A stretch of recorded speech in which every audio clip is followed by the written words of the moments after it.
My highest percentile foundation was proportionality. And I think that makes sense for me. My whole life, I've been told that what you put into something is what you get out of it. My parents told me that, like, school told me that, and, like, school taught me that too. I learned that in other organizations I've been in, like Boy Scouts. Like, I really learned that with hard work and determination, you can accomplish a lot in your life. Like, my parents are a prime example of that. My mom was a first generation, like, college student. My dad went to college. My dad was the first one to go to med school in his family. My mom was able to go to grad school, and they did this because they were able to work hard, and now they're able to, like, enjoy the fruits of their labor.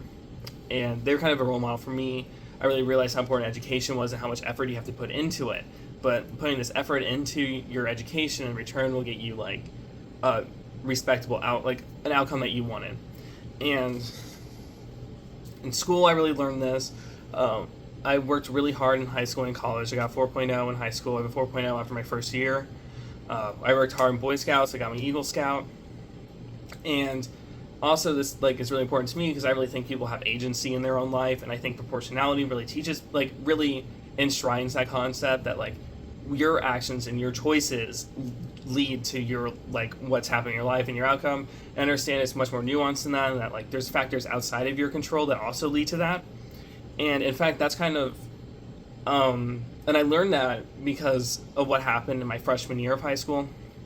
So my high school had, like the high school and middle school. I never went to middle school in my high school. I went to a different middle school, but I got placed in honors geometry my freshman year, and everyone else in my honors geometry class was, like, went to the middle school. So they all had, like, expectation because the class was really hard. They've heard about that. They had, like, geometry practice from other teachers. I never had any of this. I didn't know what to expect going in, but they had expectations. And I'm gonna be honest, the material was really hard for me. It was hard for me to learn. I really couldn't do geometry. I would go home every night. I would study. I would go over the material. I would spend so long trying to learn this stuff. But then when it came to class and doing practice problems, like, I would work with other kids, and they would all be doing so much, like, they would all grasp it so much easier than me. I would go up and do problems on there. I'd be struggling. On the quizzes and tests, I'd be struggling. And it just didn't seem fair. I was like, I put so much work and effort into this. But other people, like, had, like, they already knew what to expect. They already had a training. They had, like, other practice in geometry. And so for me, it was really like, why am I working so much harder than these other kids, but I was still struggling?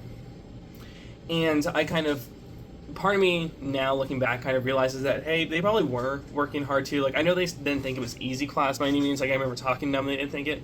But at the time, it was so much harder for me to really, like, wrap my mind around the fact that they're also having issues because it seemed like they came so easily to meet them. And then also, I kind of realized that I can't compare myself. Proportionality really only works when you apply it to yourself, because when you apply it to other people, you're not getting the whole, like, story. You're not getting the nuance that has to go into it, because, like, as I said before, like, other factors can impact, like, how, like, what the outcome is. Like, you can work as hard as you want, but some people might just have other advantages than you, and you just have to accept that. And that's really what I got out of this, was that, like, I didn't think that it was fair that I was working hard, but I wasn't getting the things I wanted. Other people weren't working as hard, but they were. But really, it made me realize that, hey, it isn't just effort that you put into it. That's not the only part of the equation.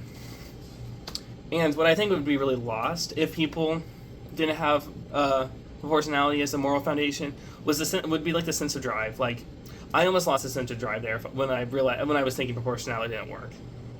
Like, the American dream is something that people, like, are told and, like, taught, I guess, or seen.